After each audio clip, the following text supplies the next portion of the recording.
वैश्विक महामारी corona virus से पूरी दुनिया में तबाही है, लेकिन कई जगह से राहत भरी खबरें आ रही हैं। नमस्कार, मैं हूं शमशेर सिंह और आप देख रहे हैं खबर फास्ट। दुनिया में कोरोना से लड़ने के लिए एक साथ 8 वैक्सीन पर तेजी से काम चल रहा है, यानी महामारी का अंत तय है, करीब है।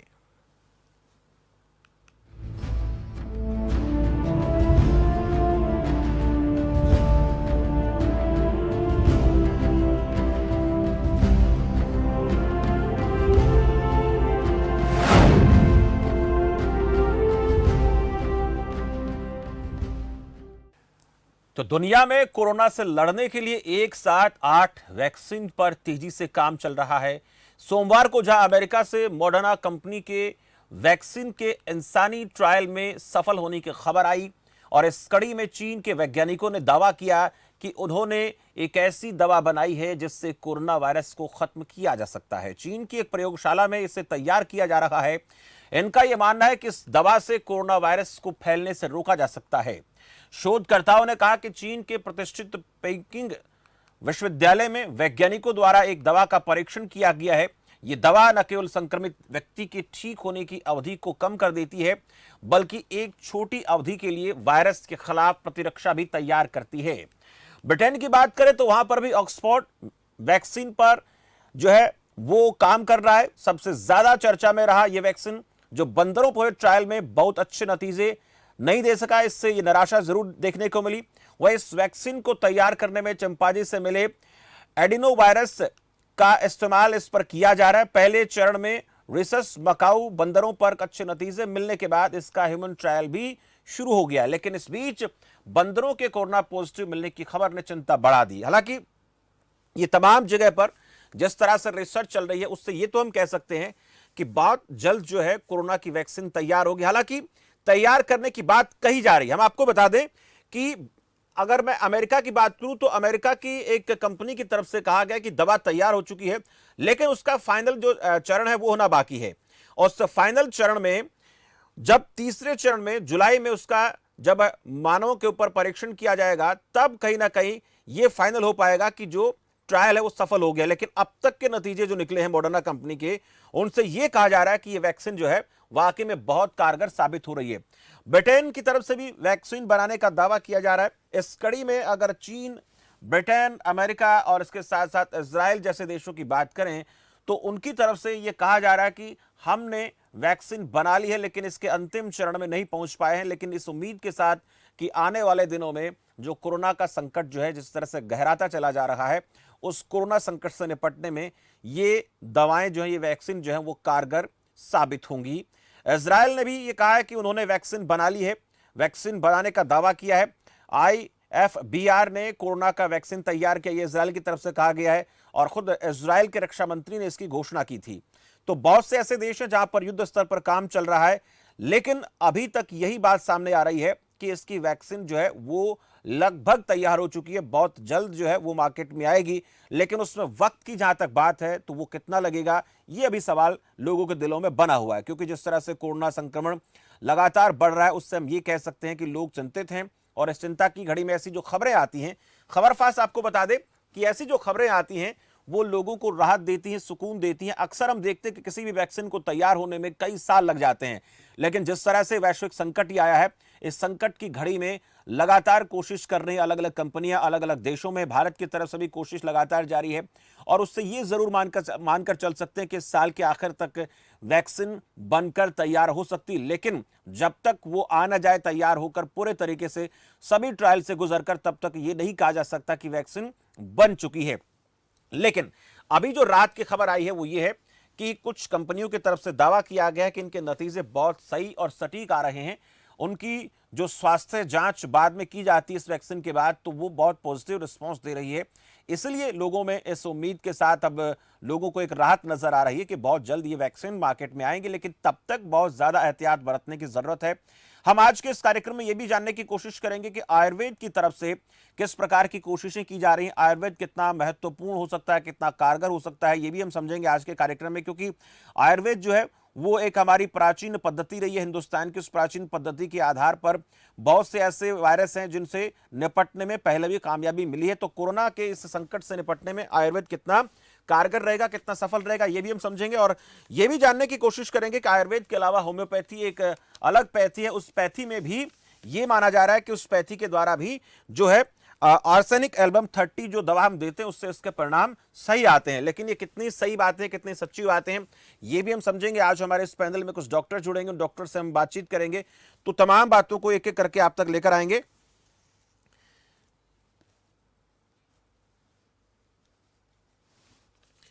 तो चलिए इस चर्चा की शुरुआत हम कर लेते हैं। हमारे साथ डॉक्टर सीपी गुप्ता इस वक्त जुड़ चुके हैं, जो एलोपैथी के डॉक्टर हैं। गुप्ता साहब, बहुत बहुत स्वागत है आपका खबरफास्ट में। धन्यवाद। डॉक्टर साहब, ये अभी जो दावे किए जा रहे हैं, तमाम कई कंपनियां जो है बात कर रही हैं कि हम जो है आखिरी चरण में पहुंच चुके हैं कोरोना वैक्सीन तैयार करने में, लेकिन फिर भी एक ये सबसे अहम ये है कि लगभग इस साल के आखिर तक ये आएगा वैक्सीन। तो जो दावे किए जा रहे हैं, दावों को आप किस हिसाब से देखते हैं डॉक्टर साहब? अब इन दावों को मेरा अगर पर्सनल व्यू देखा जाए तो जो वैक्सीन बनाने की जो प्रक्रिया है ये काफी लंबी होती है और इसमें बिना clinical trial on human being, जब तक से हम मनुष्यों में इसका क्लिनिकल ट्रायल ना कर लें तब तक बाजार में आती नहीं है, यूजुअली नहीं आती जी। तो ये जो दावे किए जा रहे हैं, आज भी बीच में आया है तो अमेरिकन कंपनी है जिसमें से ट्रायल करा है, मॉडर्ना कंपनी की तरफ से ये दावा किया गया है कि हमारी वैक्सीन आखिरी चरण में है और जुलाई में इसका तीसरा चरण कामयाब होगा तो इसका पेटेंट हम करवाने जाएंगे। ये उनकी तरफ से कहा गया है। जी डॉक्टर साहब। हाँ, ये कहा गया है, लेकिन मेरे को नहीं लगता, क्योंकि इसकी बिल्कुल WHO की गाइडलाइन के मुताबिक सबसे पहले तो इनको जो एनिमल जो टेस्टिंग होती है उसमें करा जाएगा, फिर ह्यूमन टेस्टिंग होगी, उसके भी 3 फेज होते हैं। फर्स्ट फेज में कुछ कम लोगों को, फिर थोड़ी ज्यादा को, और फिर जो है मास स्केल पे दिया जाता है। और उसके बाद जब इनके दुष्प्रभाव और ये सब चीजें देख ली जाती हैं तभी वैक्सीन को मान्यता मिलती है। अब इसमें ये लोग किस तरीके से कह रहे हैं, ये बड़ा मुश्किल है ये कहना कि ये कहाँ तक इनका ये भी कहना है कि जैसे हम इजरायली कंपनी की बात करें, ब्रिटेन की बात करें या फिर हम अमेरिका की बात करें, तो इनकी कंपनियों की तरफ से कहा जा रहा है कि हमने मानवों के ऊपर इनका जो है परीक्षण कर लिया है, टेस्टिंग कर ली है, उससे परिणाम सकारात्मक आ रहे हैं। तो क्या बिना जानवर के ऊपर परीक्षण करना, मनुष्यों पर परीक्षण करना सही प्रतीत होता है? लेकिन समय की मांग भी है, समय बहुत ज़्यादा क्रिटिकल है, तो ऐसे में हो सकता है कि उनकी सरकारों की तरफ से अनुमति दे दी जाती है ऐसे माहौल में जो आदमी बिल्कुल आखिरी चरण में हो, उम्मीद बचने की ना हो, तो ये परीक्षण किया जा सकता है। और कुछ लोग अपनी तरफ से इस बात को लेकर ये भी लिख भी देते हैं, लिखित में देते हैं कि हाँ मैं तैयार हूँ इस काम के लिए। नहीं, ये तो सरकार अगर जो दे रही है उसके बावजूद भी अगर जो ह्यूमन ट्रायल हो रहा है तो ये ह्यूमन ट्रायल एकदम मार्च स्केल पे नहीं किया जाता। बिल्कुल सही बात है। कहने का मतलब भी यही है कि अगर मान लो ह्यूमन ट्रायल की उन्होंने इजाजत दे दी थी, still then it will take at least I think so 6 months और मोर देन दैट। वो 6 महीने से ज्यादा का समय लगेगा ह्यूमन ट्रायल को भी मार्च स्केल पे लाने का।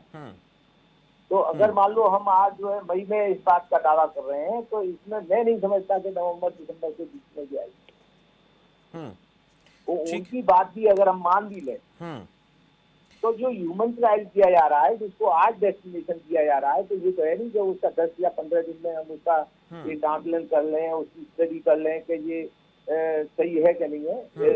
इसके आकलन में भी 2-2.5 महीने लगेगा। बिल्कुल। और उसके बाद भी जो है सेकंड फेज में जब हम डालेंगे, जो ज्यादा थोड़ा सा ग्रुप ज्यादा होंगे तो उसमें भी उतना ही टाइम चाहिए।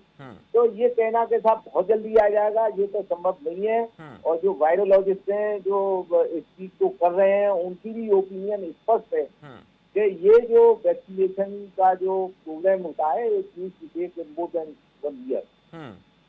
बिल्कुल, इसके आधार को लेकर भी आपसे बातचीत करें डॉक्टर साहब कि जिस तरह से दावे करती हैं, इन दावों के पीछे आधार क्या होता है, आप अच्छे तरीके से समझा सकते हैं, लोग इस बात को समझना चाहते हैं। आपके पास लौटूंगा। हमारे साथ डॉक्टर अमरजीत सिंह हैं, अमरजीत सिंह मान होम्योपैथी डॉक्टर हैं, वो भी हमारे साथ जुड़ चुके हैं। डॉक्टर साहब, बहुत बहुत स्वागत है आपका। और डॉक्टर अनुराधा शर्मा है, आयुर्वेदिक डिपार्टमेंट से आती हैं, मैम आपका भी बहुत बहुत स्वागत है। अमरजीत सिंह जी, आपके पास आऊंगा मैं। आपसे समझेंगे कि एक बात ये भी हो रही है कि होम्योपैथी की जो दवाएं हैं वो भी कारगर हो सकती हैं। हालांकि सभी जानते हैं कि इस वायरस से लड़ने का एक ही तरीका है कि व्यक्ति का इम्यून सिस्टम स्ट्रोंग बना देना, उसको मजबूत कर देना। तो वो चाहे होम्योपैथी करे, वो चाहे आयुर्वेद करे या फिर एलोपैथी करे, तो बात तो एक ही है। जी सर। जी डॉक्टर साहब, क्या मानना है आपका? डॉक्टर अमरजीत सिंह मान, जी संगरूर। बिल्कुल स्वागत है सर। जी सर। डॉक्टर साहब, हेलो। क्या माने जिस तरह से ये दावे किए जा रहे हैं अलग अलग कंपनियों की तरफ से कि कोरोना की वैक्सीन तैयार हो गई है। हालांकि एलोपैथी के लोग इसको बेहतर बता सकते हैं, जिसको लेकर अभी डॉक्टर साहब बात भी कर रहे थे गुप्ता सर। लेकिन आपसे पूछना चाहूं मैं कि जो दावे हो रहे हैं उन दावों में आपको कितनी सच्चाई नजर आती है कि वाकई में वैक्सीन तैयार हो गई है, उसका ह्यूमन ट्रायल जो है कामयाब हो रहा है? मान साहब। वैक्सीन तो सर इतनी जल्दी नहीं तैयार हो सकती। ये दावे इतने पक्के नहीं लग रहे कि ये वैक्सीन तैयार इतनी जल्दी हो गई होगी। पर जो होम्योपैथी सिस्टम है, जो आयुर्वेदिक सिस्टम है, जो इम्यूनिटी को बूस्टर करते हैं, ये इम्यूनिटी को बढ़ाकर रोग से लड़ने की, रोग निरोधक शक्ति को तकड़ा करते हैं, मजबूत करते हैं। और हम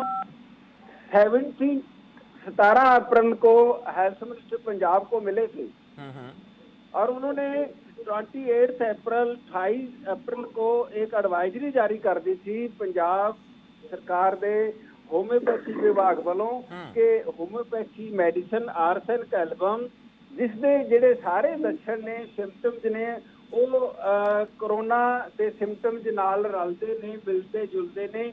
ਉਹ ਇਮਿਊਨੋ ਬੂਸਟਰ ਇਮਿਊਨਿਟੀ ਵਧਾਉਣ ਲਈ ਦਿੱਤੀ ਜਾ ਸਕਦੀ ਹੈ ਪੰਜਾਬ ਦੇ ਵਿੱਚ। ਤੇ ਅਸੀਂ 1 ਮਈ ਤੋਂ ਸਰ ਪੂਰੇ ਪੰਜਾਬ ਦੇ ਵਿੱਚ ਸਾਡੀ Indian Institute of homoeopathic physicians national level ਤੇ ਬਣੀ ਹੋਈ ਹੈ, ਜਿਸ ਤਰ੍ਹਾਂ IMA ਹੈ। ਉਸਦੇ ਸਾਰੇ ਡਾਕਟਰ ਸਾਰੇ ਜ਼ਿਲ੍ਹਿਆਂ ਦੇ ਵਿੱਚ ਪੰਜਾਬ 'ਚ ਉਹ ਆਰਸੈनिक एल्बम मेडिसिन फ्री डिस्ट्रीब्यूट कर रहे हैं हम। गवर्नमेंट होम्योपैथिक डिस्पेंसरीज में तो फ्री डिस्ट्रीब्यूट होनी थी। हम सभी डॉक्टर प्राइवेट प्रैक्टिशनर हैं जो उन्होंने ये संकल्प लिया कि हम 2-2 हजार परिवारों को एक डॉक्टर मेडिसिन तैयार करके देगा जी। और सर हमने संगरूर डिस्ट्रिक्ट में जो प्राइवेट डॉक्टर्स हैं उन्होंने 50 डॉक्टर्स ने जो पूल की मेडिसिन 1 लाख हाउसेज में अर्बन में देने के लिए, और जो हमारे और बहुत अच्छे प्रैक्टिशनर हैं जिनका होल्ड है, जैसे मोहाली में doctor BS Chandok and team 60,000, Patiala में doctor Neelam Avtar Singh and team 30,000। Sir बड़ी खुशी की बात है कि मुक्तसर में एक फार्मर सिविल सर्जन है डॉक्टर गुरजंट सिंह सेखों, वो अपने तौर पे वो 30,000 हाउस को प्रोवाइड कर रहे हैं free medicine. DHO district homeopathy officer doctor Bhupinder Singh x chairman homeopathy council तो कर ही रहे हैं जी। ऐसी सर लुधियाना में हमारी बहुत स्ट्रॉन्ग टीम है IHP की, और जो DHO हैं IHP के प्रेसिडेंट हैं डॉक्टर राजेश सुल्फत, उनके साथ नोडल ऑफिसर हैं हमारे IHP के। बिल्कुल डॉक्टर साहब, आप लोगों की एक लंबी चौड़ी टीम है जो इस पर काम कर रही है। मान साहब, आपकी लंबी चौड़ी टीम है, इसके ऊपर काम कर रही है। आपसे जानेंगे, जब आपके पास आऊंगा तो ये बात समझने की कोशिश करेंगे कि कितना असर इसका पंजाब में देखने को मिल रहा है, और इसका अगर मैं पूरे देश पर या दुनिया में असर देखना चाहूं तो कैसा दिखेगा, किस तरह का माहौल बन सकता है, किस तरह की सफलताएं हमें मिल सकती हैं जिसकी अपेक्षा हर कोई कर रहा है। आपके पास लौटूंगा। इस बीच हमारे साथ डॉक्टर रामकेश परमार भी हैं जो सवाई मानसिंह हॉस्पिटल में डॉक्टर हैं। परमार साहब, आपका भी बहुत बहुत स्वागत है खबर फास्ट के इस खास कार्यक्रम में। नमस्कार तुमसे जी, आपका बहुत बहुत धन्यवाद। जी सर, आपके पास आऊंगा परमार जी, लेकिन उससे पहले मैं डॉक्टर अनुराधा के पास बातचीत करेंगे उनसे। मैम, आयुर्वेद की जो पद्धतियां हैं हमारी प्राचीन पद्धति है, और इस पद्धति के जरिए हमने बहुत से इलाज किए हैं, लेकिन जैसे जैसे एलोपैथी का चलन बढ़ा उसके बाद कहीं ना कहीं आयुर्वेद पीछे छूटता चला गया, और आज एक बड़ी बात ये हो रही है कि आयुर्वेद की तरफ हम लौटें, उसका इस्तेमाल अपने अगर इम्यून सिस्टम को मजबूत करने में करें तो ये बहुत ज़्यादा असरदार हो सकती है। ये भी आपसे पूछूंगा, लेकिन उससे पहले जो मैं तमाम दावे हो रहे हैं अलग अलग जो कंपनियां हैं भारत के बाहर की या भारत के अंदर की, वो ये कह रही हैं कि हमने कोरोना वैक्सीन तैयार कर ली है, उसका ट्रायल जो है वो मानवों पर चल रहा है। ऐसे में आपको क्या लगता है कि इतना जल्दी वैक्सीन का मिल पाना, लोगों की जो चिंताएं बढ़ रही हैं उन चिंताओं को कम करने के लिए सब हो रहा है, या वाकई में ऐसा आपको आसान लगता है कि बहुत जल्द ऐसा हो पाएगा? सर, वैक्सीन की बात की जाए तो अभी तक कोई इसका फाइनल रिजल्ट किसी का भी नहीं आया है। अभी सभी ट्रायल कर रहे हैं। जी। तो जो हमारा आयुर्वेद है काफी वर्षों पुराना इसका इतिहास है, और जी। ऋषि मुनियों ने इसके बारे में काफी पहले से ही लिख दिया था कि अगर मनुष्य की इम्यूनिटी ठीक है तो उसको कोई भी किसी तरह का भी रोग प्रभावित नहीं कर सकता। तो इस समय जब तक हमारी कोई भी वैक्सीन तैयार नहीं हो जाती तो हमें इस सूत्र पे ही काम करना चाहिए कि हम लोगों की इम्यूनिटी ऐसी बढ़नी चाहिए कि कोई भी जो छोटा मोटा रोग, जो वायरस है हमारे शरीर पे, इसका कोई असर ना हो सके। जी। तो उसके लिए बड़ा विस्तार से हमारे ऋषियों ने इसके बारे में अपने ग्रंथों में लिखा है, और हमारा आयुष मंत्रालय जो है इस पे बड़ा अच्छी तरह से काम कर रहा है। कई तरह के उन्होंने काढ़े तैयार किए हैं और लोगों को अवेयर भी किया है इसके बारे में। जी। और जैसे मैं हमारा आयुष मंत्रालय की गाइडलाइन है कि अपनी इम्यूनिटी बढ़ाने के लिए जैसे च्यवनप्राश के बारे में उन्होंने वर्णन किया है। अगर किसी को व्यक्ति को च्यवनप्राश नहीं मिल सकता तो आंवला मिले, आंवला चूर्ण मिले, और जिसमें प्रचुर मात्रा में विटामिन सी होता है जो किसी भी वायरस को लड़ने में हमारी मदद कर सकता है। जी। और इसी तरह हमारे ऋषियों ने अपने ग्रंथों में कई रसायनों का वर्णन किया है जो जिसके बारे में लिखा है कि जो ये रसायन है हमें बुढ़ापे से और व्याधि से दूर करते हैं। ठीक है। बिल्कुल। तो इस समय हमारी जब तक हमारी कोई भी किसी तरह की वैक्सीन तैयार नहीं हो जाती तो हमें अपने आप को कैसे बचाना है इसके बारे में सोचना चाहिए। बिल्कुल, आयुर्वेद तो उसमें कारगर हो सकता है। अनुराधा जी, आप बने रहें, मैं इस बीच थोड़ा सा कमेंट रामकेश जी से भी ले लेता हूँ। जो तमाम बातें हो रही हैं आज इस बात को लेकर कि वैक्सीन बन गई है, दावे तमाम बड़ी बड़ी कंपनियां कर रही हैं, लेकिन अभी उसमें वक्त लगेगा। रामकेश जी, आपसे जानना चाहूँ, वक्त लगेगा लेकिन उम्मीद की जा सकती है कि बहुत जल्द वैक्सीन हमारे बीच में होगी, इसमें कोई दो राय नहीं है, क्योंकि जिस तरह से युद्ध स्तर पर काम हो रहा है, इतना युद्ध स्तर पर काम आज से पहले शायद कभी हुआ हो। और अक्सर हम देखते हैं कि कोई भी वैक्सीन तैयार होने में सालों लग जाते हैं, कई कई साल उसमें ट्रायल से गुजरना पड़ता है। लेकिन अब जो इस वक्त का तकाजा है और पूरी दुनिया के ऊपर एक बड़ा संकट आ गया है कि जब तक इस बीमारी का कोई वैक्सीन नहीं बनता, इस वायरस का, तब तक हम चिंता से मुक्त नहीं हो सकते हैं। हमसे जी, आपने बहुत ही अच्छा प्रश्न किया है। कोरोना की महामारी एक पैंडेमिक के रूप में पूरे वर्ल्ड में फैली हुई है और पूरे वर्ल्ड के अंदर घमासान मचा हुआ है। बात कर रहे हैं हम वैक्सीन की। नो डाउट इस बीमारी के लिए हमें पता है कि वैक्सीन एक परमानेंट समाधान और एक सोल्यूशन है। बट एक्चुअली क्या है, किसी भी वैक्सीन के डेवलपमेंट के लिए वैक्सीन के बहुत सारे फेज होते हैं और उन फेजों के अंदर ट्रायल के माध्यम से उसके बाद जब ह्यूमन ट्रायल की जाती है, ह्यूमन ट्रायल पे जब सक्सेस मिलता है, उसके बाद वैक्सीन की मार्केटिंग लॉन्चिंग की जाती है और उसके बाद को हम वैक्सीन को एक सक्सेसफुल रूप में देखते हैं। अभी बहुत सी कंपनियां पूरे वर्ल्ड के अंदर नो डाउट वैक्सीन पर काम कर रही हैं, बट अभी भी कहना शीघ्रता ही होगी और जल्दी ही होगी कि हम कमिंग 2 मंथ्स में 3 मंथ में वैक्सीन ले लेंगे, ये कहना बहुत ही जल्दी होगी। बिकॉज क्योंकि सक्सेस रेट अल्टीमेटली डिपेंड करती है ह्यूमन ट्रायल्स पर। अपन ने एनिमल ट्रायल कर लिया, इट्स ओके, बट जब तक वैक्सीन के द्वारा ह्यूमन ट्रायल जो लास्ट ट्रायल होता है वो सक्सेस नहीं हो जाता, तब तक हम उसको सफल नहीं कर सकते। और ट्रायल के सक्सेस होने के लिए 1 पेशेंट, 2 पेशेंट या 4% पर सक्सेस होना कोई सक्सेसफुल नहीं होती है। इसके लिए बहुत सारे नंबर ऑफ पेशेंट्स होते हैं, नंबर ऑफ पर्सन होते हैं, उन पर सक्सेस मिलने के बाद में जब एविडेंस रेट बहुत ज्यादा होती है तो उसके बाद उसे सक्सेसफुल माना जाता है। इसलिए ठीक है, बहुत सारी कंपनियां वैक्सीन को लेकर काम कर रही हैं, बट अभी ये पर्टिकुलर हम टाइम की बात करें कितना जल्दी हमें मिलेगी, ये कहना एक शीघ्रता होगी, आई थिंक अति शीघ्रता होगी। इसलिए अभी बिल्कुल नो डाउट टाइम लगेगा वैक्सीन का आने में, और आई थिंक तब तक बचाव और प्रिवेंशन ही इस महामारी के लिए एक उचित समाधान है मेरे साथ। जी बिल्कुल डॉक्टर साहब, बचाव सुरक्षा एक समाधान है। गुप्ता साहब, डॉक्टर गुप्ता, जैसे समाधान की बात भी हो रही है, बचाव इसका एक तरीका है आसान कारगर, लेकिन जिस तरह से कोरोना वायरस फैल रहा है इससे ये तो चिंता बढ़ गई है कि देर सवेर कोई ना कोई ऐसा रास्ता निकलेगा। लेकिन एक बात आपसे पूछूं कि ये जो वैक्सीन तैयार की जाती हैं, अगर उनमें बहुत जल्दी ट्रायल कर लिया जाए, बहुत जल्द उनको लॉन्च कर दिया जाए और उसको आम आदमी के लिए पूरी तरह से तैयार करके मार्केट में लाया जाए, तो इसके खतरे क्या क्या हो सकते हैं? अगर पूरी तरीके से ट्रायल नहीं कर ली जाती, बहुत ज्यादा रिस्क इसका हो सकता है, और हो सकता है कि आने वाले कुछ साल के बाद उस वैक्सीन का दुष्प्रभाव भी देखने को मिल सकता है, जल्दबाजी में अगर कोई काम किया जाता है तो। देखो, इसमें एक आपको एक स्पष्ट तौर से पहले तो ये समझना चाहिए कि वैक्सीन होता क्या है।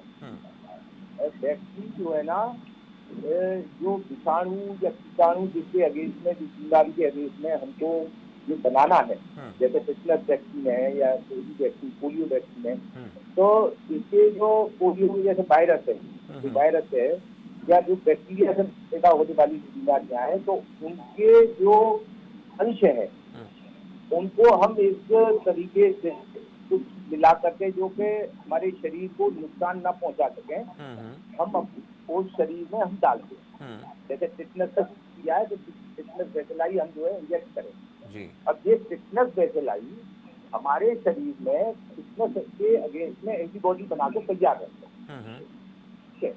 तो ये एक तरीके का वैक्सीन है जो हमारे शरीर को ही स्टिमुलेट करेगा इम्यूनिटी बनाने के लिए। It is known as active immunization. एक होता है पैसिव इम्यूनाइजेशन। पैसिव में हम किसी पशु में और किसी में हम जो है टिटनस का बैसिलाई पहुंचा दें और उससे जो एंटीबॉडीज निकलेंगी वो हम डायरेक्ट यूज करें, that is known as passive immunization. तो अगर मान लो हम मनुष्य के शरीर से ही अगर मान लो कोई वैक्सीन बनाकर उसमें डालते हैं तो उसमें सबसे बड़ा खतरा एक तो एलर्जिक रिएक्शन का होता है।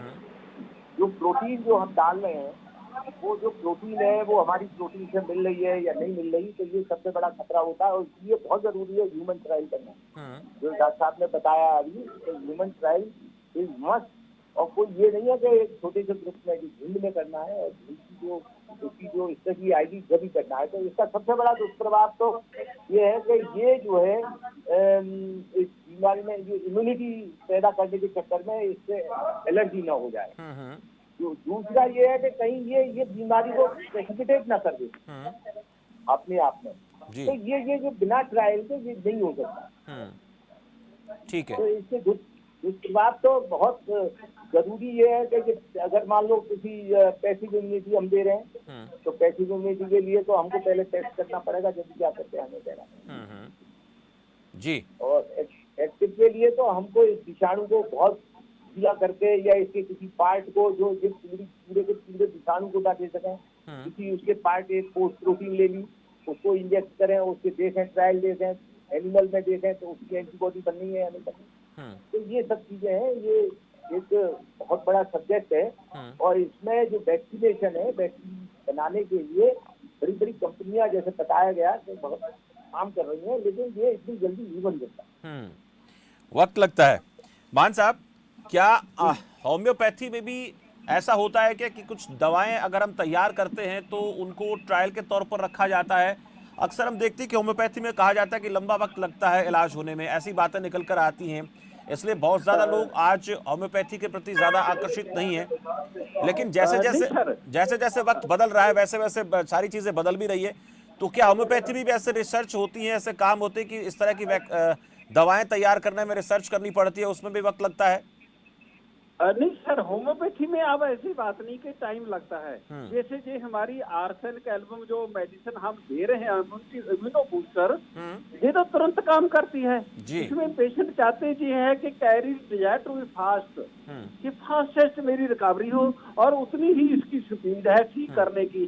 जो भी हमारे पास केस आते हैं जिनमें ऐसे होता है कि हम होम्योपैथी इसीलिए नहीं ले रहे, स्लो इफेक्ट है, कोई ऐसे हो मेडिसिन जो फास्ट इफेक्ट करे, तो फास्टेस्ट मेडिसिन ही हमारी आर्सेनिक एल्बम है जो हम इम्यूनो बूस्टर दे रहे हैं। पर दूसरी बात सर, जो बेसिक प्रिंसिपल है ना जिसको अंडरस्टैंड नहीं किया जा रहा है होम्योपैथी का, सिमिलियस कोराइटर, जो मेडिसिन जैसा रोग पैदा कर सकती है उसकी पॉइजनस विरुलेंस घटा के उसको पोटेंटाइज फॉर्म में 6 पोटेंसी है 30 पोटेंसी में देके हम रोगी को ठीक करते हैं।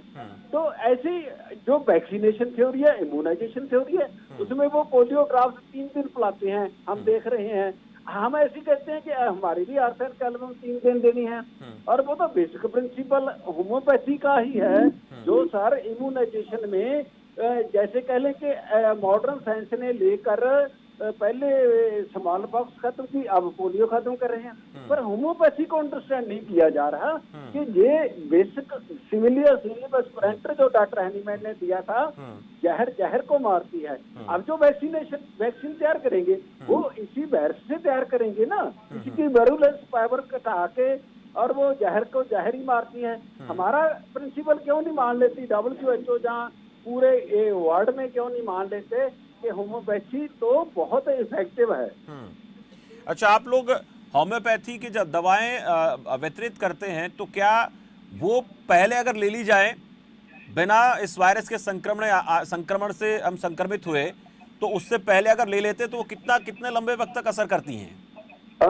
वो तो एक बार इम्यूनिटी क्रिएट कर दी सर, वो 1 महीना 2 महीने 3 महीने तक भी हम देखते हैं कि 3 डोज दी और वो वर्क करती रहती हैं, काम करती रहती हैं। अगर वो जरूरत पड़ती है तो हम कभी 1 महीने बाद, कभी 2 महीने बाद, कभी 3 महीने बाद उसको रिपीट कर सकते हैं। जरूरत है ना सर, जो बहुत हो रहा है गुजरात में, टोटल क्वारंटाइन सेंटर्स में जितने थे गुजरात में, उनको सभी में होम्योपैथी और आयुर्वेद को दी गई और बहुत फास्ट रिकवरी हुई जी। सर, आगरा में एक एफेक्ट मेडिकल कॉलेज है, मेडिकल कॉलेज MBBS, उसमें होम्योपैथी डॉक्टर की टीम आइसोलेटेड पेशेंट जो हैं पॉजिटिव, उनको मेडिसिन दे रहे हैं और वो फास्टेस्ट रिकवरी हो रही है। बॉम्बे में एक डॉक्टर ने जो क्वारंटाइन थे, उनकी कंसेंट लेके घरों में थे, उनको होम्योपैथी दी है, उसमें बहुत फास्ट रिकवरी हुई है। पंजाब में क्या पूरे देश में ऐसे होना चाहिए कि होम्योपैथी आयुर्वेद को ट्रायल का टाइम देना चाहिए।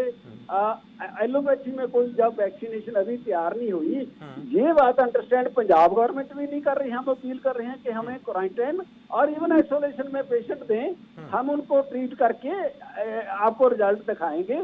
एक हॉस्पिटल में 50 पेशेंट है, 30 हैं, 15 को प्लेसिबो दें, कोई होम्योपैथी मेडिसिन दें, 50 में होम्योपैथी दें, ऐसी कहीं आयुर्वेदिक दें और उसका रिजल्ट देखेंगे आप। बिल्कुल, इनका बैलेंस बन सकता है क्या डॉक्टर साहब? ये आऊंगा मान साहब आपसे कि यही सवाल रहेगा, जबकि क्या आयुर्वेद, होम्योपैथी और एलोपैथी इन तीनों को मिलाकर एक साथ दिया जा सकता है कि नहीं, इस पर बातचीत मैं आपसे करूंगा। लेकिन उससे पहले अनुराधा जी, आपसे यही सवाल आपसे मेरा कि क्या आयुर्वेद जो है वो होम्योपैथी और आयुर्वेद का मिश्रण करके दवाएं ली जा सकती हैं क्या, या इनसे साइड इफेक्ट होने के चांसेस ज्यादा हैं? क्योंकि कुछ दवाएं ऐसी मानी जा रही हैं कि जो आयुर्वेद है उसकी बढ़िया है, बहुत अच्छी हैं, कुछ होम्योपैथी की बात होती है, कुछ एलोपैथी की बात भी करते हैं कि ये दवाएं बड़ा असर दिखाती हैं, जल्द असर दिखाती हैं। तो क्या इन सब चीज़ों को साथ मिलाकर दिया जा सकता है? उसके लिए कुछ बन सकता है क्या? सर ऐसा है, जो आयुर्वेद है जो हमारे घर से ही स्टार्ट होता है, जो हमारे घरों में मसाले रसोई में प्रयोग किए जाते हैं, उनमें से ही कई चीजें हैं जो हमारे इसको इम्यूनिटी को बढ़ाने वाली हैं। तो वो तो हम दैनिक दिनचर्या में हम सभी लोग यूज करते ही हैं, ठीक है। और जो आयुर्वेद का सूत्र है वो सिर्फ ये नहीं है कि रोग का हमें इलाज करना है, स्वस्थ व्यक्ति के स्वास्थ्य की भी रक्षा करनी है जी। हमारा जो स्वस्थ व्यक्ति है उसके कैसे स्वस्थ रखना है, इसके लिए नहीं है कि कोई बीमार पड़ गया है तो सिर्फ उसी का ही इलाज होगा। तो जो हमारी आयुर्वेद का रिसर्च चली हुई है और उसके साथ साथ हमारा योगा पे भी बड़ा ज्यादा इसका प्रयोग हो रहा है कि योगा करने से जो है इसका प्राणायाम का शरीर स्वस्थ रहता है। जो इसमें मेन जो इसका लक्षण बताया जाता है कोरोना में कि सांस की तकलीफ होती है, ठीक है, उसके लिए योगा बहुत ही कारगर है। ये तो हमारे सारे वर्ल्ड ने मान लिया है कि योगा स्वस्थ रखने के लिए हमारे लिए कितना उपयोगी है। उसके साथ साथ हमारी जो अब आयुर्वेद की रिसर्च चल रही है, आयुष मंत्रालय ने भी हमें ये गाइडलाइन दी है कि हमें जो बताए गए काढ़े हैं उनका दिनचर्या में हमें प्रयोग करना चाहिए जी। और जैसे आंवला का मैंने बताया था, उसके बाद तुलसी हो गई, दालचीनी है, सौंठ है और काली मिर्च, ठीक है, इन चीजों का, और मधुचक्कू जिसे मुलट्ठी भी बोलते हैं, ठीक है, और जो गुड़ुची है, गिलोय हम सभी जानते हैं, वो किसी भी प्रकार का ज्वर है, किसी तरह का भी कोई रोग है, उसके लिए बहुत ही कारगर सिद्ध हुई है। जी। तो ऐसी चीजों के साथ हमारे जो भी आयुष मंत्रालय है उस पे रिसर्च कर रहे हैं कि किन किन चीजों के साथ हम इस रोग को दूर कर सकते हैं। बिल्कुल, इन चीज़ों को हम इस्तेमाल में लेकर आएँ तो ठीक हो सकते हैं।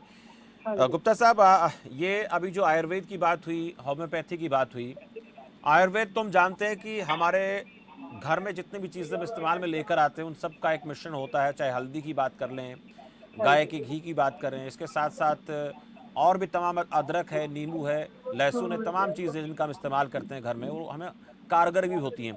लेकिन क्या एलोपैथी जो हम इलाज कर रहे हैं आजकल कोरोना पेशेंट का, उनके लिए ये चीज़ें साथ साथ दी जा रही हैं या फिर इनकी ज़रूरत नहीं पड़नी चाहिए? ये चीज़ें नुकसान दे सकती हैं या फिर ये चीज़ें हम ले सकते हैं साथ में? गुप्ता साहब। हेलो। गुप्ता साहब, मेरी आवाज़ सुन रहे हैं आप? Doctor CP Gupta ji. हाँ सर। जैसे अभी मैम बात कर रही हैं, आयुर्वेद में जो हम हमारी रसोई होती है, रसोई में आयुर्वेद होता है, और जो जी नुस्खे वहाँ पर अपनाए जाते हैं अपने शरीर को स्ट्रॉन्ग करने के लिए, क्या वो जी। सारी चीज़ें अगर हम अपना एलोपैथी में इलाज करवा रहे हैं या जिस तरीके से भी हमारा इलाज चल रहा है, उसके साथ साथ इनका इस्तेमाल हम कर सकते हैं क्या? ये जो डॉक्टर साहब ने बताया है, जो आयुर्वेदाचार्य हैं, ये बिल्कुल सही बताया है कि जो इन्होंने जितनी भी चीजें बताई हैं, ये इम्यूनिटी बढ़ाने के लिए।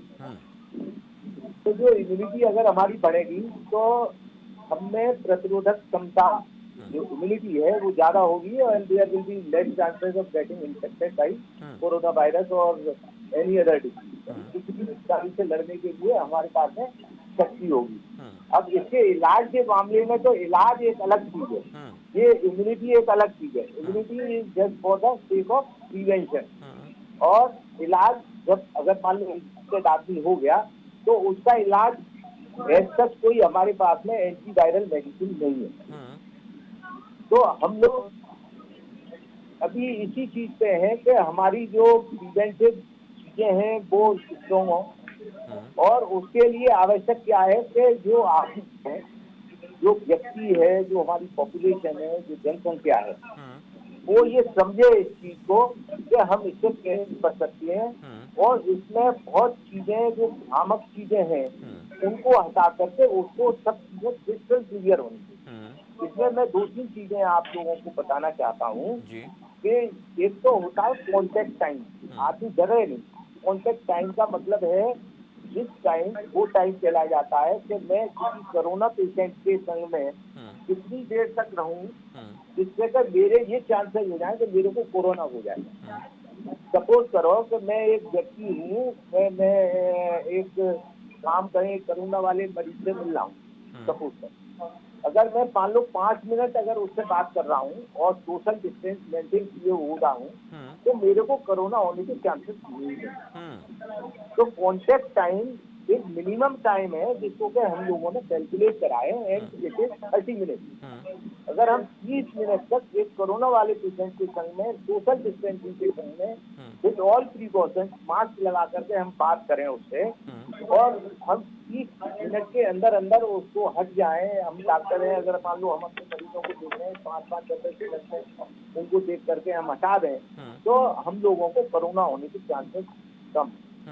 इसी प्रकार जो टीबी का मरीज है, जो फ्रेंच टीबी है और उसको मास्क नहीं लगाए हुए है, अगर वो मान लो हमारे संग में अगर 2 घंटे अगर रुकता है तो हमें टीबी होने की चांसेस नहीं है, क्योंकि टीबी का जो कॉन्टेक्ट टाइम है वो 8 घंटा है। तो एक सबसे इम्पोर्टेंट चीज ये है कि आदमी डरे नहीं कि भाई कोरोना पेशेंट है, लेकिन अभी को आदमी को अपनी प्रिकॉशन रखनी चाहिए। भीड़ में नहीं जाए, भीड़ में जाए तो अपने पहन के जाए, मास्क जाए और बहुत जल्दी आए, वहाँ ज्यादा देर ना रुके।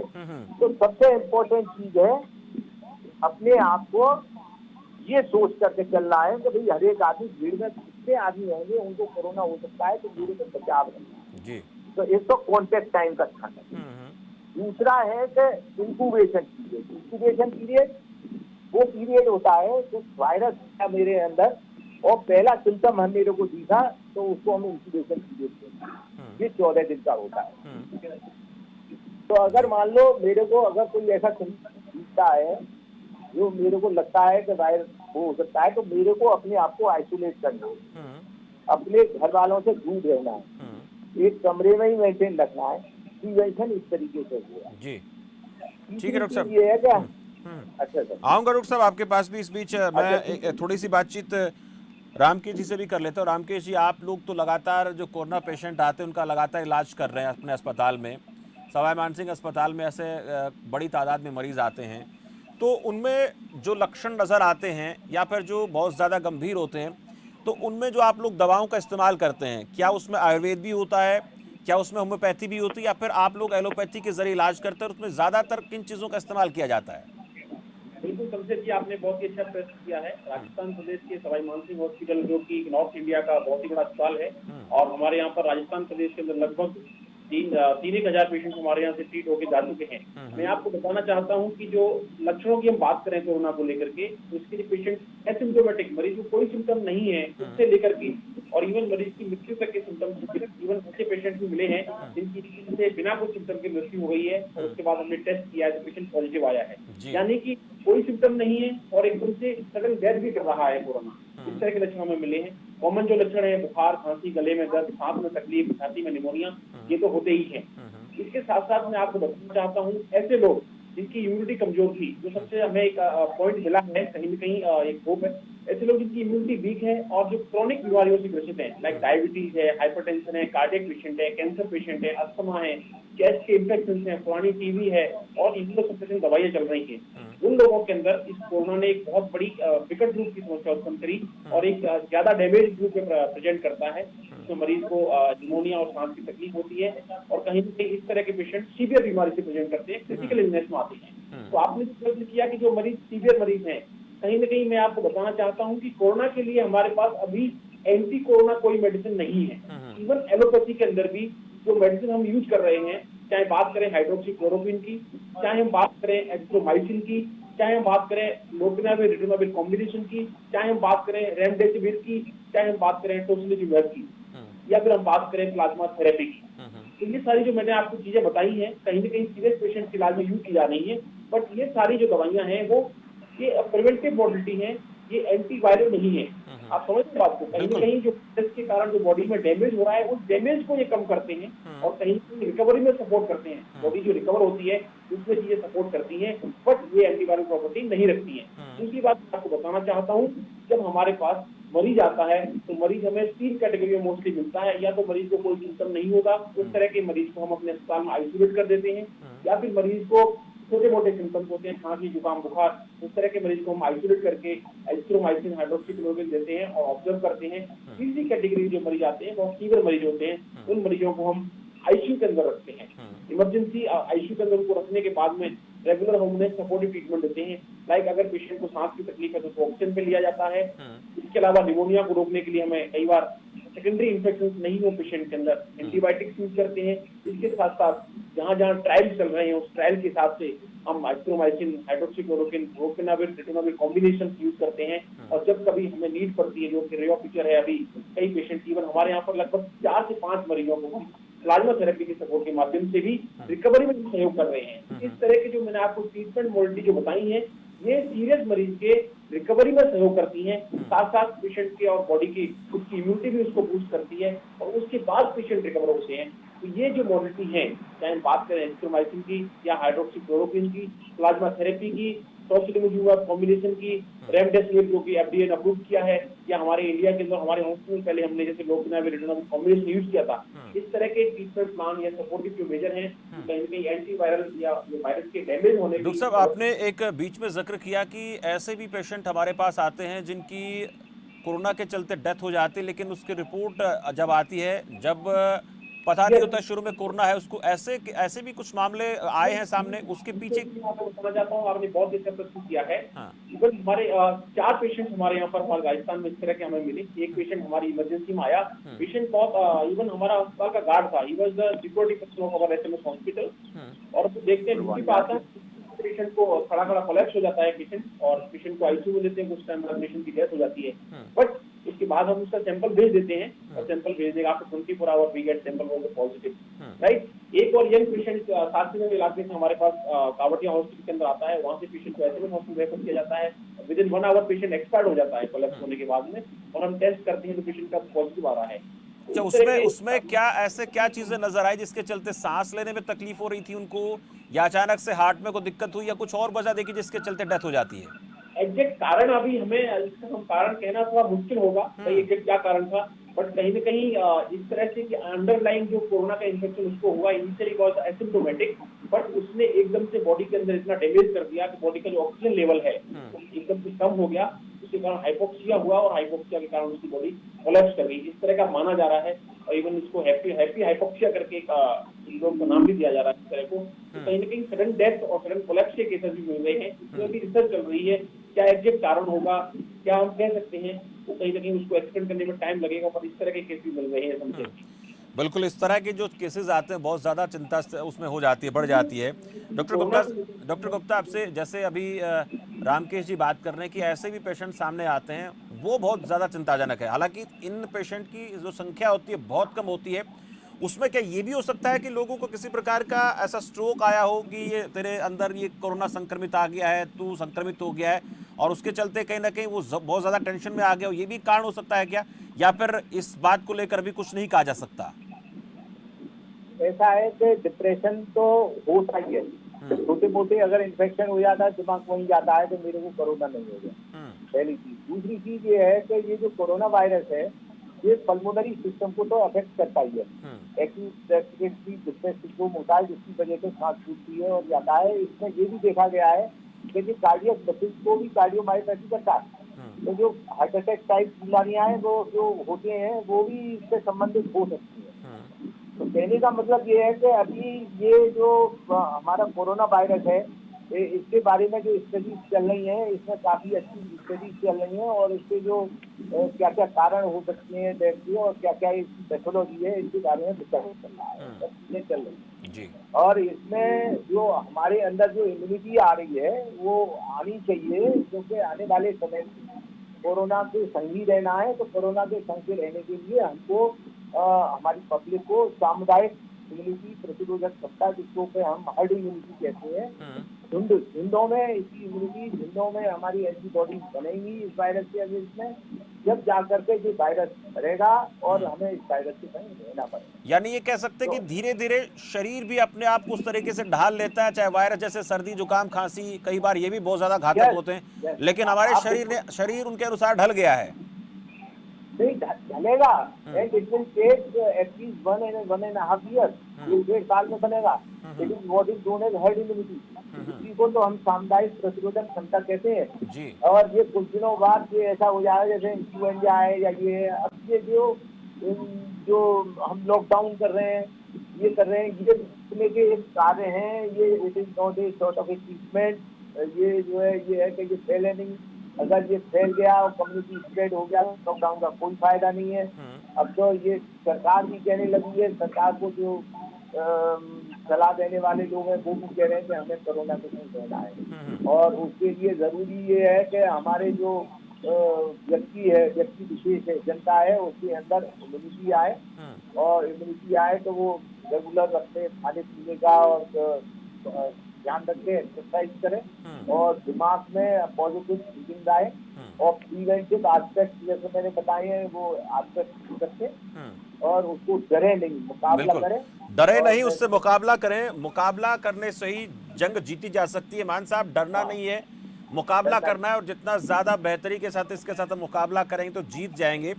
आपके संपर्क में कुछ लोग ऐसे आए होंगे जिन्होंने होम्योपैथी दवा का इस्तेमाल किया और अब बिल्कुल तंदुरुस्त हैं, ऐसी कोई बात आप बताना चाहें दर्शकों को, ताकि जो होम्योपैथी के प्रति जो यूनानी पद्धति है इसके प्रति लोगों में विश्वास बढ़े। हालांकि इसके साइड इफेक्ट तब होते हैं जब परहेज ना रखे जाएं। जी सर, होम्योपैथी में जो डरे हुए टेरर में लोग आते हैं हमारे पास कि रात को नींद नहीं आती, बेचैनी होती है, घबराहट होती है, बच्चे फॉरेन में हैं, उनकी चिंता है, तो वो हम जब मेडिसिन देते हैं, ये आर्थन कैल्बम, एक हमारे पास मेडिसिन है रास्टॉक्स, तो उससे उनका आराम से उनको नींद आ जाती है, उनका टेरर सर खत्म हो जाता है, उनकी बेचैनी खत्म हो जाती है। जो आप पहले कह रहे थे ना कि एक साथ तीनों सिस्टम हो, डेफिनेटली होने चाहिए। अंडर वन रूफ हमने 1996 में पंजाब गवर्नमेंट से under one roof all therapy all system एक ऑर्डर जारी करवाया था कि हॉस्पिटल में एलोपैथी तो है, वहीं होम्योपैथी, वहीं आयुर्वेदिक, वहीं योगा, वहीं नेचुरोपैथी होनी चाहिए। तो ये एक साथ दी जा सकती है सर, और तीनों की तरह रिसर्च होनी चाहिए कि एक साथ भी दे दें, एक 1/3 पेशेंट को, 1/3 को अकली आयुर्वेदिक दें, 1/3 को होम्योपैथी दें, और फिर उनके रिजल्ट कंपेयर कीजिए। मैं बता रहा था कि क्यूबा में उन्होंने 90% पॉपुलेशन को एक बार फ्लू को मेडिसिन दी होम्योपैथी, और इतने वंडरफुल रिजल्ट रहे। नेक्स्ट टाइम जब आफ्टर 1 ईयर दोबारा वो फ्लू होना था, ब्राजील में उन्होंने सर ऐसे किया कि 65,000 को ऑन मेडिसिन रखा, 25,000 को नो मेडिसिन पे रखा, उनका रिजल्ट कंपेयर किया तो होम्योपैथी के वंडरफुल रिजल्ट थे। इंडिया में अभी तक ट्रायल ही नहीं करने दिया था, पहली बार है कि हम अच्छा, इसके पीछे क्या कारण मान साहब, क्या वजह आपको लगती है, इतना ज्यादा क्यों नहीं गौर किया जा रहा है इस पैथी के ऊपर? सर वो तो बड़ी बात है कि कारपोरेट हाउसेज हैं, वो उसको फीड करते हैं मॉडर्न साइंस वाले हमारे ब्रदर्स, एल्डेस्ट ब्रदर्स हमारे एलोपैथिक साइड पे, वो होम्योपैथी या आयुर्वेद की बात सुनने ही नहीं देते। चलिए, अभी तो हमारे साथ जितने भी डॉक्टर बैठे हैं वो भी कहीं ना कहीं इस बात से तो इत्तेफाक रखेंगे कि ऐसा नहीं हो सकता कि बहुत सी ऐसी दवाएं हैं जो हमारी होम्योपैथी में भी कारगर होती हैं, आयुर्वेद में भी होती हैं। अनुराधा जी, अगर मैं आपसे शॉर्ट में पूछना चाहूँ, क्या ऐसी चीज़ें लें? बहुत से लोग ऐसे होते हैं, हम गलोई का भी इस्तेमाल नहीं करते हैं, कई चीज़ें ऐसी जिनका घरों में इस्तेमाल नहीं होता, लेकिन बहुत शॉर्ट में अक्सर हम देखते हैं हल्दी की बात करते हैं, लहसुन की बात होती है, दूध दही के खाने की बात होती है, सूरज की रोशनी की बात होती है। ऐसे में आप भी जानते हैं कि लोगों को तुरंत चाहिए और बहुत जल्दी से थोड़ी चीज़ों में सब कुछ ठीक हो जाना चाहिए। ऐसे भी बहुत से लोग हैं, तो कुछ तो करें लोग आयुर्वेद का इस्तेमाल। क्या कहेंगे उनको आप? मैं लोगों से तो यही बोलना चाहूंगी कि जैसे आप डेली यूज में आप चाय पीते हैं, ठीक है, हमारी कई चीजें हैं जैसे ये तुलसी, दालचीनी, सौंठ हो गई, काली मिर्च की चाय डाल के पी लो आप, उसी बहाने से आप कुछ ना कुछ जो आयुर्वेद का है उसका प्रयोग करो, आपको रिजल्ट बड़ी जल्दी मिलेंगे। और आपको जैसे जो खांसी जुकाम वगैरह ऐसी दिक्कत कोई भी नहीं आएगी आप। और इसके लिए आप जब भी कोई भी चीज प्रयोग करें, जरूर किसी डॉक्टर का वैद्य का परामर्श लेकर ही प्रयोग करें। अपनी मर्जी से नहीं कि कोई चीज अपने आप ही आप लेते रहो लगातार। बेशक इनका ज्यादा साइड इफेक्ट नहीं होते, लेकिन कई बार मौसम के अनुसार हमें कोई चीजें चेंज करनी पड़ती है। अच्छा, आजकल गर्मी का मौसम चल रहा है और अक्सर मैं आयुर्वेद आचार्यों से ये कहते हुए सुनता हूँ कि भारत में जो तापमान है वो इतना माकूल है इस तरह के इन्फेक्शन से, इस तरह के वायरस से बचाने के लिए, तो उसका कितना योगदान है? सूरज की रोशनी को अच्छा माना जाता है। बहुत सी ऐसी बीमारियां, अगर हम जैसे जॉन्डिस की बात करें और सूरज की रोशनी में चले जाते हैं तो बच्चों में वो बीमारी खत्म हो जाती है। तो ये नेचुरल पद्धति है। उसके लिए कितने समय तक, कौन सा समय सही रहता है, सुबह में, शाम में, कि अगर छोटी मोटी दिक्कतें, छोटा मोटा इन्फेक्शन है तो वो इसके जरिए भी ठीक हो सकता है? हाँ जी, वो तो है, सूरज की रोशनी से हमें काफी फर्क पड़ता है। जैसे छोटा मोटा जैसे किसी बच्चे में जैसे जॉन्डिस हो जाता है तो उसके लिए भी डॉक्टर बोलते हैं कि सूरज की रोशनी, विटामिन डी हमें बड़ा जरूरी है, जो सूरज की किरणों से ही हमें मिलता है। तो इसके साथ गर्मी का मौसम है तो हमारे पास जैसे मधुजस्ती हो गई, गुड़ूची हो गई, ये हमारे जो अंदर की गर्मी है उसको कम करती, बाहर का टेम्परेचर जैसे है उसको, उससे भी लड़ने की हमें ये मदद करती है। तो जैसे किसी प्रकार का भी ज्वर हमें आता है, मेन लक्षण इसका कोरोना का ये माना जाता है कि इसमें ज्वर बड़ा ज्यादा होता है। जरूरी नहीं है कि हमें कोरोना होगा तभी ज्वर होगा। गर्मियों का मौसम चल रहा है, तरबूज है, खरबूज है, आम है, ये चीजें आई हुई हैं, तो ये कितनी सही रहेंगी, इनका इस्तेमाल करें? हालांकि बहुत से लोग ऐसे होते हैं जो बहुत ठंडी चीज़ें खाते हैं, चाहे मैंगो शेक बना के पीते हैं, ठंडी चीज़ों का उसमें बर्फ़ में मिला हुआ, और इसके अलावा कुल्फ़ी वगैरह का भी ज़्यादा इस्तेमाल करते हैं। तो ये चीज़ें कम से कम हमें उनसे दूरी बना के रखनी चाहिए। हाँ जी, कोरोना के लिए तो जो बर्फ का प्रयोग है वो कम करना चाहिए।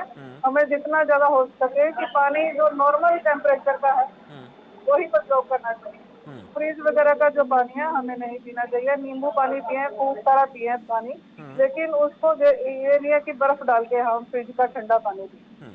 ठीक है। और जी रामकेश आप जी जी बोलिए।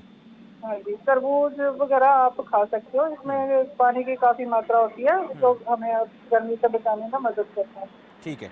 और रामकेश जी, नेचुरल पद्धति की बात हो रही है, थोड़ा सा अगर धूप को लेकर बात कर लें, तापमान को लेकर अक्सर बात आ जाती है कि ये जो वायरस है इसके ऊपर बहुत से देशों में ये बात निकल कर आई कि बहुत ज़्यादा इसका असर नहीं पड़ता है।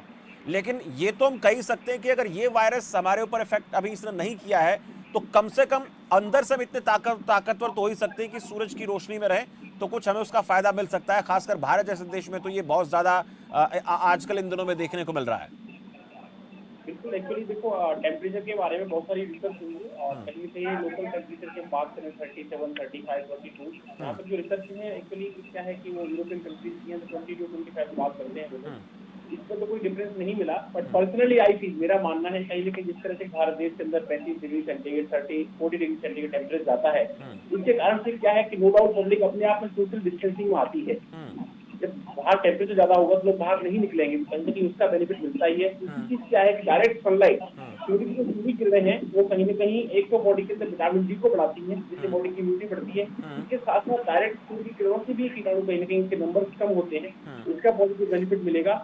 और तीसरी चीज मैं आपको बताना चाहता हूँ कि घरों के अंदर सूर्य की किरण सीधी पहुंचनी चाहिए। आप समझ रहे हैं बात को? आज घरों के अंदर खिड़कियां बंद हैं, एसी चल रहे हैं, तो कहीं ना कहीं उसके कारण सूर्य की किरण नहीं पहुंच रही है। इसलिए हमें बात करनी है डायरेक्ट सनरेज की, सूर्य की किरणें सीधी पहुंचे तो उसके में कहीं ना कहीं फायदा मिलेगा।